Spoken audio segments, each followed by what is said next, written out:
네, 여러분 안녕하십니까? 오랜만이네요. SK하이닉스.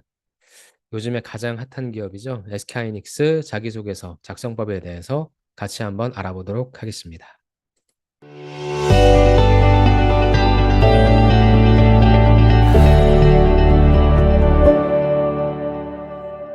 자, 먼저 SK하이닉스 자기소개서 작성하기 전에 간단한 실적을 좀 보면요. 물론 이제 2분기 실적이 나올 때가 됐는데 아직 공시는 안 됐습니다. 제가 이걸 찍고 있는 시점에는 그래도 SK하이닉스가 어떠한 실적을 낼 것인지에 대해서는 간단하게 좀 보고 가시는 게 좋을 것 같습니다. 보통 실적을 보실 때는 이렇게 한 3개년치를 보는 겁니다. 그리고 이제 이게 올해의 expectation 예상치긴 한데 보시면 SK하이닉스는 42조, 44조, 그다음에 작년 같은 경우에 뚝 떨어졌죠. 32조 매출. 근데 올해는 어마어마하죠. 이게 다들 아시는 것처럼 그 엔비디아 발의 HBM 때문인 거죠. 그래서 42조. 올해는 한 67조 원의 회사고요. 반도체만 팔아서 67조니까 반도체가 얼마나 고부가 가치 산업인지를 알 수가 있죠. 더 중요한 건 영업이익률입니다. 보통 SK하이닉스는 돈을 많이 주는 기업으로 알고 있죠. 그 이유를 보시면 이렇게 28%, 15%. 물론 작년에는 이제 마이너스가 커서 마이너스 23.59%가 됐는데 다시 32.74%. 올해는 하이닉스 들어가시면 아니면 올해에 계신 분들은 인센티브가 사상 최대겠네요. 세상에 32.74%. 이 정도 내는 회사들, 산업들이 보통 이제 뭐 제약, 바이오죠, 바이오. 바이오. 그다음에 뭐 게임 회사들인데, 야, 엄청납니다. 아무튼 이런 회사니까 무조건 들어가야 되는 거고, SK하이닉스가 보통 이제 하반기 때 보통 이제 뭐 삼성전자라든지 이런 데 진행할 때 뭐 9월 정도쯤에 보통 채용 공고가 나는 게 일반적인데 이렇게 가끔 되게 장사가 잘 될 때 기습적으로 이렇게 채용을 하는 경우가 있습니다. 물론 신입 때 경력의 비율이 얼마 정도 될런지 모르겠지만 아무튼 이렇게 뽑아줄 때 우리는 지원을 해야 되는 거고 당연히 또 지원해서 설령 되지 않더라도 나의 시장 가치를 좀 확인해 볼 수 있는 그러한 기회니까 전 여러분들이 좀 많이 지원해 주시면 좋을 것 같습니다. 여기 있는 건 이제 분기 실적이고요. 좋습니다. 올해 1분기에도 일반적으로 23.22%의 미친 실적을 냈고 올해 2분기 실적은 31.65%로 더 미친 실적을 내네요. 대단합니다. 자, 저도 들어가고 싶습니다. SK하이닉스. 그러면 자기소개서 항목 보면서 어떻게 쓰면 좋을지 간단하게 알아보도록 하겠습니다. 자, 항목이 바뀌었죠. 작년에 비해서 올해 이제 항목이 좀 바뀌었는데 그렇다고 어려워졌냐? 그건 아닙니다. 자, 그래서 일단 간단하게 질문을 보고 어떻게 쓰면 좋을지 제가 간단한 팁을 좀 드리도록 하겠습니다. 1번 질문이죠. 1번 질문은 지원한 분야 아니면은 본인이 생각했을 때 역량과 관련된 프로젝트, 공모전, 논문, 연구, 학습, 활동, 경험 등 뭐 이런 것들이 있으신 분들은 당연히 이런 것들을 쓰시면 될 거고 근데 뭐 이런 것들이 없으면 쓰지 말라는 거냐? 그렇게 할 수는 없잖아요. 회사 입장에서. 그러니까 점점 어떻게 돼요? 이쪽으로 갈수록 직무 역량이 되게 짙어지는 거고 이쪽으로 갈수록 이제 직무 역량이 좀 얕아지는 것인데 뭐 얕다라고 해서 안 쓸 건 아니잖아요. 또 안 써서도 안 되잖아요. 그렇죠? 일단은 한번 써보라고 제가 여러분의 시장 가치, 마켓 밸류 이 표현이 맞는지 모르겠네요. 아무튼 여러분들의 그 시장에서 여러분들이 얼마나 소위 먹히는지에 대한 부분에 가치를 좀 한번 측정해 봐야 되기 때문에 저는 이쪽에 여러분들이 속한다 하더라도 좀 지원하셨으면 좋겠습니다. 그러니까 천자죠.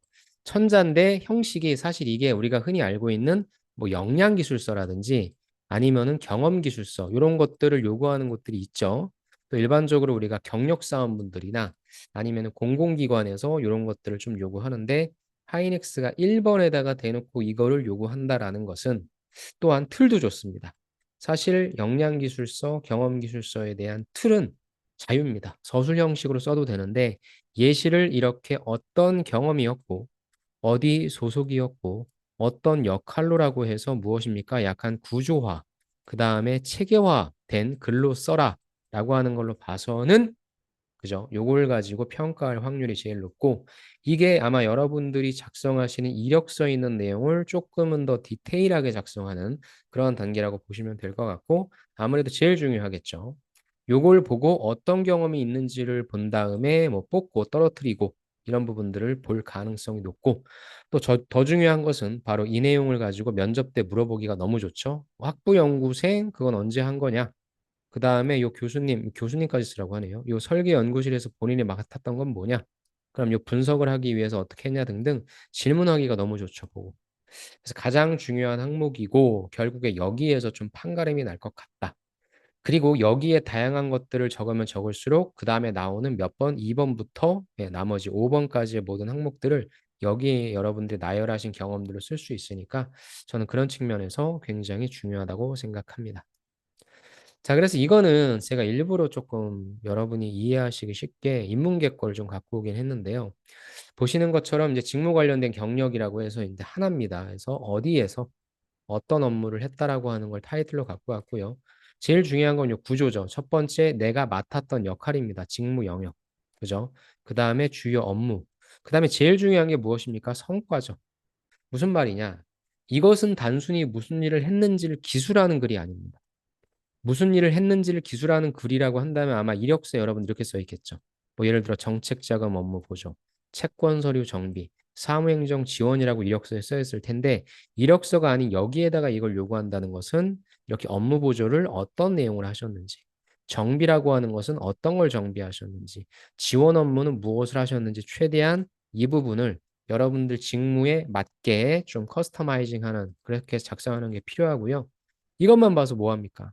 이 업무는 누구나 다 할 수 있어요. 그쵸? 여러분도 어디 인턴으로 들어가셨다. 현장 실습을 하셨다. 뭐 이렇게 하면은 다 할 수는 있단 말이죠. 중요한 건 무엇입니까? 잘해야 되겠죠. 그래서 이게 전 제일 중요합니다. 근데 여러분들이 작성하시는 이런 기술서를 보면 성과라고 하는 부분을 빼먹는 분들이 많아요. 그래서 어찌됐건 제일 중요한 건 이 친구가 그냥 했다는 게 아니라 이러한 성과를 냈다. 한마디로 뭐예요? 잘했다라고 하는 부분을 이야기해 줘야 되니까 어떻게 맞추는 겁니까? 1번에 관련해서 맞추는 거죠. 2번에 관련해서 맞추는 거죠. 3번에 관련해서 맞추는 거죠. 즉 저는 이렇게 썼으면 좋겠습니다. 그러니까 업무는 업무대로 쭉 나열을 했어요. 근데 성과는 또 성과대로 그냥 나열을 한다? 그러면 도대체 이 업무에서 이걸 잘했는지 못했는지를 찾아가지 못하는 거니까 여러분이 업무를 1, 2, 3를 이런 식으로 체계화 시켰다면은 그거에 맞는 성과도 1, 2, 3로 체계화 시켜서 아, 이 업무를 이렇게 했구나. 이 업무를 이렇게 했구나. 이 업무를 이렇게 했구나로 연결시키는 게 필요합니다. 그러니까 요 구조에서 이렇게 딱딱딱 나누면 어떤 업무를 했는지 어떤 성과를 냈는지가 명확하게 보이기 때문에 괜찮은데 여러분이 저는 이 업무에 어떤 성과를 냈는지를 쓰고 싶어요라고 한다면 여기에다가 땡땡하고 성과를 써주셔도 됩니다. 제일 중요한 건 뭐냐? 성과를 꼭 쓰자.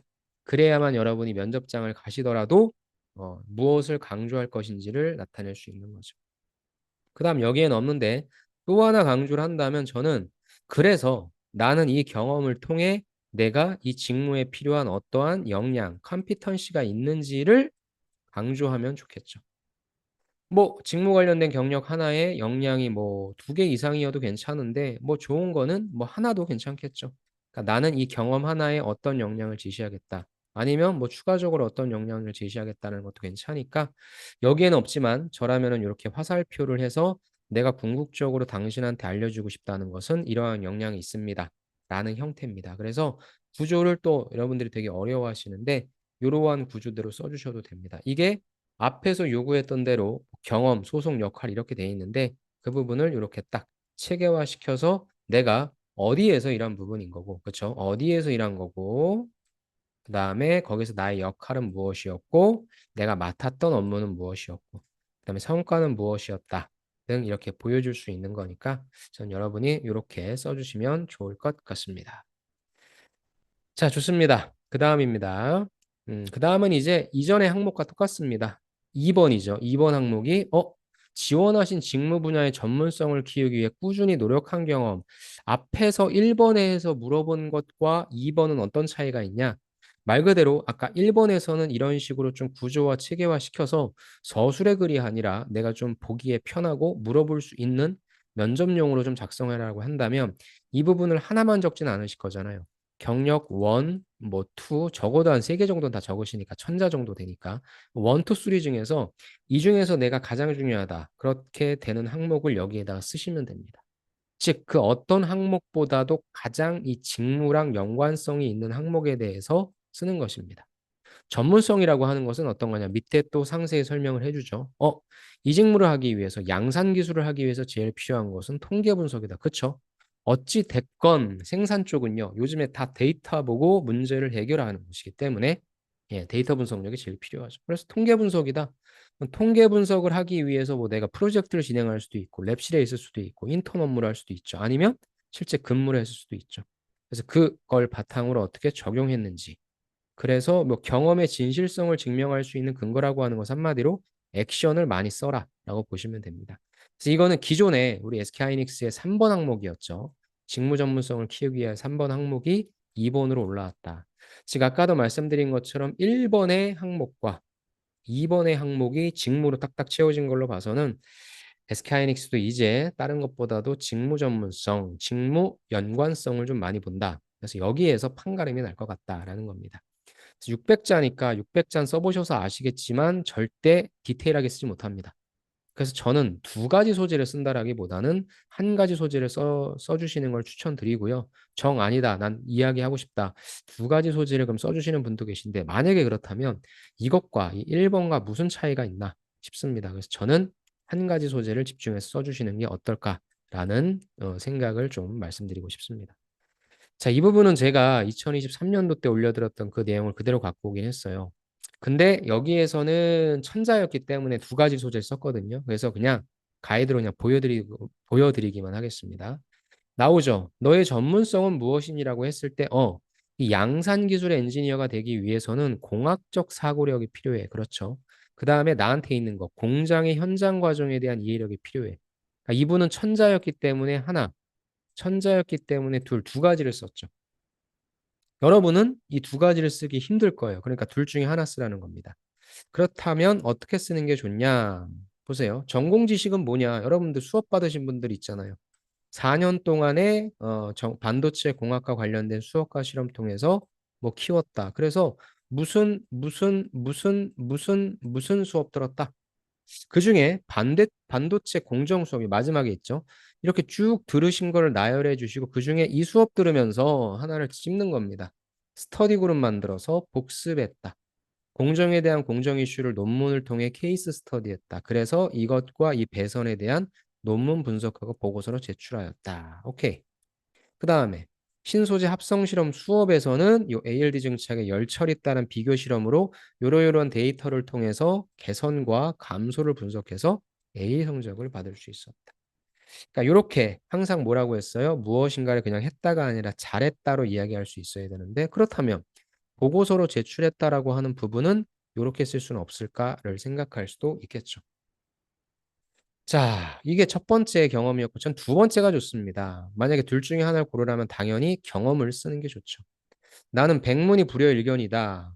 그 말처럼 팹에서의 실무 경험 이게 가장 우선적인 퍼스트 경험이 되겠죠. 그래서 공정 과정에 대한 이해를 했다. 뭐 했는데 어떤 회사 장비 부서에서 인턴으로 스퍼터 장비의 파츠 정리했고 마그네트론 교체했고 그 다음에 고객사의 제품 스펙에 따른 장비 조정 문제 발생했을 때 유관부서의 연구원분들과 세미나 통해 소통하며 문제 분석해 이게 실제 여러분들이 하실 일이잖아요.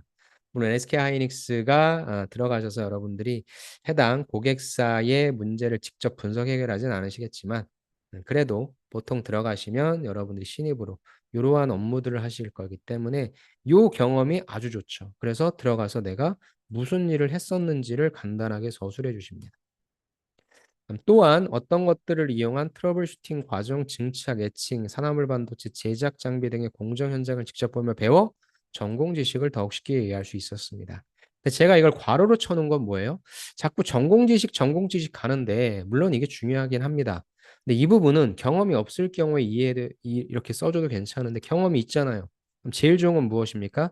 여러분이 갖고 있는 전공 지식적인 지식을 바탕으로 그런 기술들을 바탕으로 결국에는 문제를 해결한 경험을 쓰는 게 제일 좋은 거죠.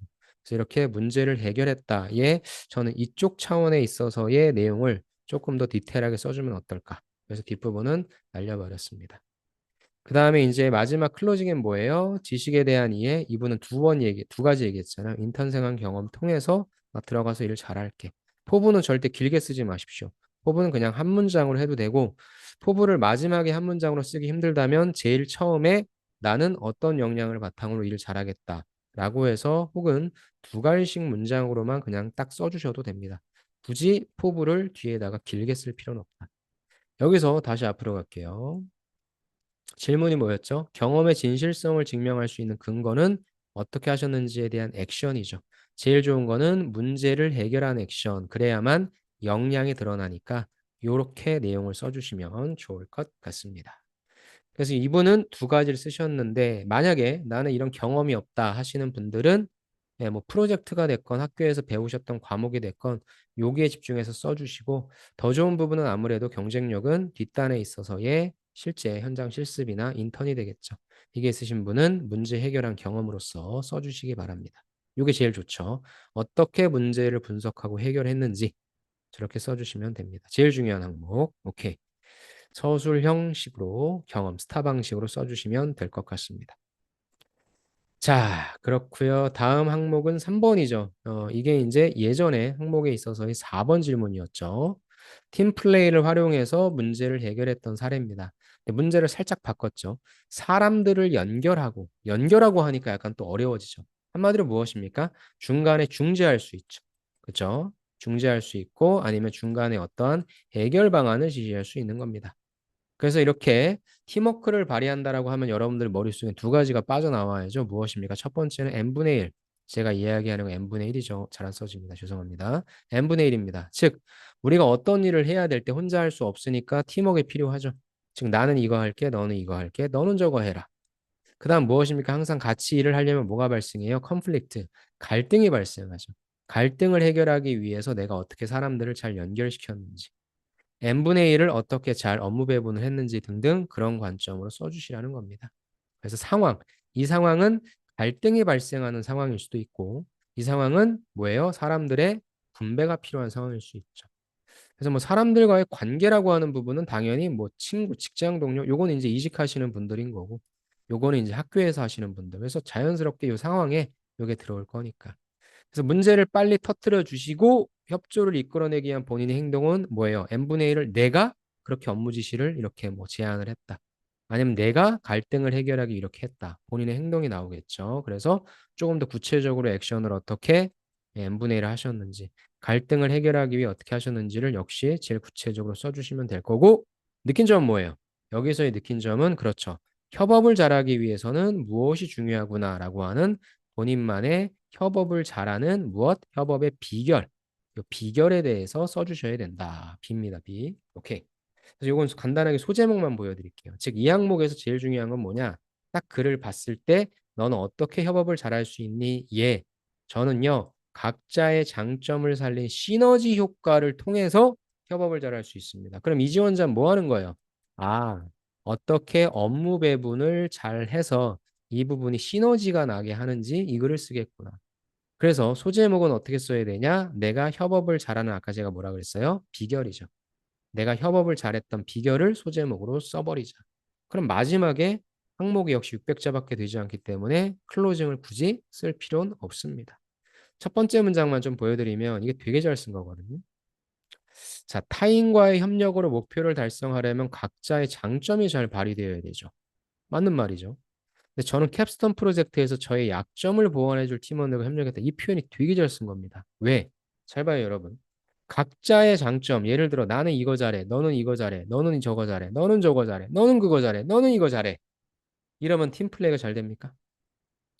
예전에 우리 국가대표 축구했던 거 생각해 보면 각각의 개인 플레이어로 보면은 다 잘하죠. 근데 플레이 직접적으로 하는 거 보니까 팀 플레이가 오합지졸이에요. 다 지멋대로 해요. 그러니까 엄밀히 얘기해서 각자의 강점, 장점이 잘 발휘되어야 될 것 같지만 더 중요한 건 무엇입니까? 이거죠. 그렇죠. 내가 비록 이걸 잘하지만 이 부분은 약해. 나는 이걸 잘하지만 이 부분을 약해. 근데 이게 이렇게 도와줄 수 있다. 이게 정말로 잘 쓴 겁니다. 이해되세요? 그러니까 누구나가 각각의 강점이나 장점만 갖고 있다고 팀 플레이는 절대 되지 않는다고요. 어떻게 해야 돼요? 서로의 약점을 보완해 줄 팀원들이 있어야 된다. 한마디로 뭐예요? 이 부분이 아까 이야기한 대로 어떤 식으로 협업의 기준을 나눌 것이냐, 어떻게 갈등을 해결할 것이냐, 그 얘기를 쓴다는 거죠. 이분 같은 경우에는 갈등 해결이 아니라 장점을 살린 시너지 효과, 그걸 보여주는 거. 이해되세요? 그래갖고 이 부분, 앞부분은 꼭 이렇게 쓰십시오. 협업은 앞으로도 이렇게 쓰세요. 내가 협업을 잘하는 비결은 이것이다. 그리고 특히나 n분의 1을 쓰실 때는 무엇? 그냥 서로가 장점을 잘하는 걸 선택했다가 아닙니다. 절대 안 돼요. 무엇입니까? 서로의 약점을 보완해주. 그래야만 시너지가 날 수 있으니까. 그래서 저는 이 표현은 여러분들이 좀 따라 쓰셔도 좋을 것 같습니다. 이런 식으로 가급적 소재는 무엇입니까? 당연히 우리가 앞서 봤던 1번에 남았던 소재 중에서 뭐예요? 같이 팀플레이 했던 소재. 그래서 학교에서 했던 프로젝트도 좋고 가급적이면 직무와 연관된 소재를 좀 써주시면 좋을 것 같습니다. 다음 가겠습니다. 4번 도전적 목표죠. 도전적 목표. 이게 예전엔 항상 1번 항목이었는데 4번으로 뺐네요. 순서를 4번으로 뺐다. 좋습니다. 이 부분은 사실상 도전적 목표 여기 쓰는 게 너무 쉽습니다. 이건 일단 목표가 무엇인지를 명확하게 제시만 해주시면 됩니다. 목표가 나와 있기 때문에 이 목표를 달성하기 위해 끈질기게 노력한 경험이 나오죠. 사실 그냥 노력한 경험이 아니라 끈질기게 나왔다는 건 도전적이 나왔기 때문입니다. 그래서 일반적인 목표라기보다는 조금 내 수준보다는 조금 더 올라가는 높은 그런 목표다라고 여러분들이 설정을 해주시는 게 좋고, 그리고 그걸 그냥 달성했다라면 재미가 없죠. 말도 안 되죠. 도전적 목표인데. 그러니까 조금 이리저리 고군분투를 했다. 그런 느낌으로 써주시면 됩니다. 이거는 가급적이면 여러분들의 개인 플레이였으면 좋겠습니다. 저는. 이걸 팀 플레이로 써주시는 분도 계신데 이미 팀 플레이는 앞선 질문에 있죠. 그러니까 저는 여러분들 스스로가 뿜뿜하는 거, 나 잘합니다라고 자랑할 수 있는 항목으로 써주시면 좋을 것 같습니다. 그래서 일단은 뭐 목표 수립 과정이라는 거, 뭐 이것보다 그냥 무슨 목표인지 제시해 주시면 되고, 그다음에 그거를 한 방에 가면 안 되겠죠. 약간 장치로서 어려웠어, 한 방에 못 갔어. 하지만 나는 열심히 노력을 했고 결국에 여기서 느낀 점은 뭐겠어요?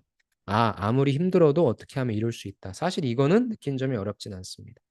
좋습니다. 요거는 목표만 좀 제시되는 걸 간단히 보여드리면 이분은 어떻게 한 거예요? 끈기. 끈기와 정확한 문제 파악을 통해서 목표를 달성했다라고 하는 이게 뭐예요? 역시 아무리 힘들어도 이 두 가지가 있으면 해결할 수 있다는 걸 보여주는 내용이죠. 자, 그래서 이렇게 내가 했던 것은 뭐냐? 구체적인 목표는 최고 효율인 17%를 목표로 둔 거죠. 이렇게 목표는 구체적으로 하자. 그래야 저 목표가 달성됐는지 안 됐는지. 그죠? 그렇다고 한다면 보세요. 당시 최고 효율인 17%라고 하는 부분은 뭐예요? 이게 도전적인 거죠. 이 효율이 17%가 높은 건지 낮은 건지 모르겠는데 뭐예요? 당시 최고다라고 해서 이게 도전적 목표구나라고 약간 이렇게 장치를 마련해 주시면 됩니다.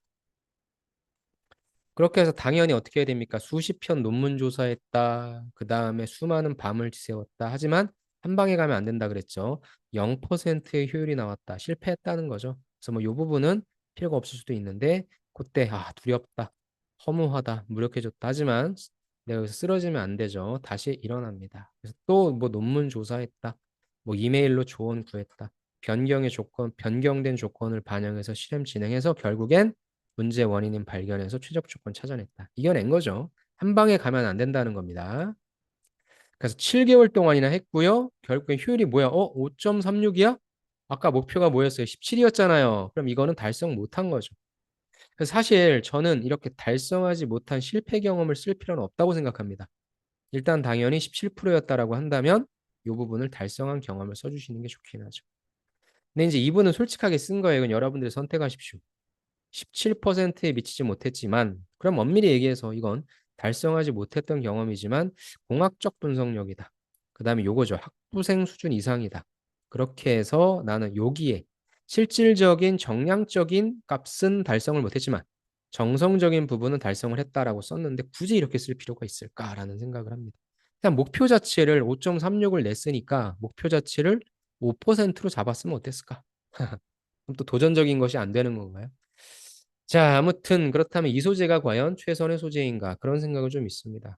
내가 문제 질문에서 실패 경험을 묻지 않는 이상 굳이 실패했던 내용을 전 쓸 필요는 없다고 생각합니다. 저는 그렇게 생각합니다. 아무튼 글의 구조는 이렇게 써주시면 된다라고 하는 부분인데 결과값에 굳이 달성하지 못했던 경험을 쓸 필요가 있을까라는 의문점은 조금 있긴 합니다. 하지만 글은 잘 쓰셨기에 보여드립니다. 다시 한번 공략하는 거죠. 글자 수가 일단 천자니까 끈기 있는 태도, 공학적 사고력 이게 있다는 거죠. 근데 이 부분은 600자니까 이건 날려도 되고 이게 소제목이 있는 내용이랑 똑같은 거니까 이건 필요 없고 소제목으로 가면 될 것 같습니다. 그래서 이 항목은 구체적인 목표를 제시해주고 그다음 무엇이다? 고군분투. 여러분들이 얼마나 힘들게 여기까지 오게 되었는지에 대한 이 내용을 집중해서 써주자. 그 말씀을 드리고 싶습니다. 마지막 항목, 이게 하이닉스에서 물어보는 항목치고는 좀 약간 의외입니다. 보통 이런 게 이제 보통 유통 쪽, 마케팅 쪽, 홍보 쪽이 많이 물어보는데 좀 의외이긴 합니다. 역시 면접용이라 생각하고요. 당신 어떤 사람이냐? 너를 나타낼 수 있는 걸, 야, 해시태그가 언제적입니까? 해시태그 포함해서 가치관, 개성, 뭐 강점 등을 자유롭게 표현해 주세요. 근데 중요한 게 여기 있죠. 해당 항목은 필수는 아니다. 그렇다면 안 쓰시는 분도 계실 거예요. 근데 필수는 아니지만 안 쓸 이유는 또 없잖아요. 여러분이 지금 1번에다가 이것저것 뿌렸고 요 경험을 2번, 3번, 4번에다가 썼죠. 그럼 당연히 소재거리가 남아 있을 겁니다. 지금 여기는 다 어떻게 보면 직무에 연관된 건 물어봤으니까 직무에 연관되지 않은 일반적인 뭐 성장 과정이라든지 성격상 장점이라든지 뭐 그런 부분들 써도 되고 이전에 비교했을 때 어떤 항목이 없죠? 그렇죠. 창의적 문제 해결 능력이 없죠. 이 부분에 대해 써줘도 좋을 거고. 즉, 이 항목은 여러분들한테 너 한번 자랑해 봐라 라고 하는 거니까 당연히 좀 쓰셔야 된다고 생각합니다. 그렇죠. 다른 지원자가 다 썼어요. 예를 들어 면접장 갔는데 근데 나만 5번이 없어요. 이게 상대 비교를 당하거든요. 그래서 면접관 입장에서 뭐 안 썼다라고 마이너스 주는 건 아니지만 이것도 또 굳이 안 쓸 이유가 있을까? 그래서 일단은 결론은 뭐냐? 쓰시고 해시태그는 뭐 최대 2개까지인데 뭐 멘토링 전문가, 슈퍼테스커 2개, 최대 2개잖아요. 최대 2개. 그럼 1개를 써도 된다는 말이죠. 그래서 저는 하나, 여러분들 남은 스토리가 있으면 이 하나를 구체적으로 스타 방식으로 똑같이 써주시고 그래서 뭐 저는 창의적 문제 해결 능력입니다. 그래서 뭐 그런 부분에 있어서 해시태그를 너무 킬 필요는 없습니다. 이게 뭐 아까도 얘기했지만 유통이나 마케팅 쪽의 직무가 아닌 경우가 많기 때문에 2개를 써주실 분들은 각각 해시태그 2개 해주시고 요거에 관련된 내용 하나, 요거에 관련된 내용 하나 이렇게 작성해 주시면 좋을 것 같습니다. 지금 가장 직무와 연관되지 않은 내용, 성격적인 부분이라든지 여러분들이 남은 자기소개서 항목 있잖아요. 그쵸? 특히 뭐 삼성전자 같은 경우에 아니면 저는 오히려 삼성전자의 3번 무엇입니까? 사회적 이슈죠. 즉 1번부터 4번까지가 다 내 내용을 보여준 거죠. 이 5번에서 나는 이 사람들이 관심 있어 할 회사 기업 분석한 내용을 써줘도 좋을 것 같습니다. SK하이닉스가 지금 어떠한 기회를 맡고 있는지 앞으로 어떻게 나가야 되는지 내가 분석한 내용을 바탕으로 써주고 나를 가장 잘 나타낼 수 있는 건 뭐예요? 저는 이처럼 제가 관심 있어 하는 산업을 잘 분석하는 걸 좋아한다라고 해서 뭐 분석력, 날카로운 분석가 이래도 되는 거죠.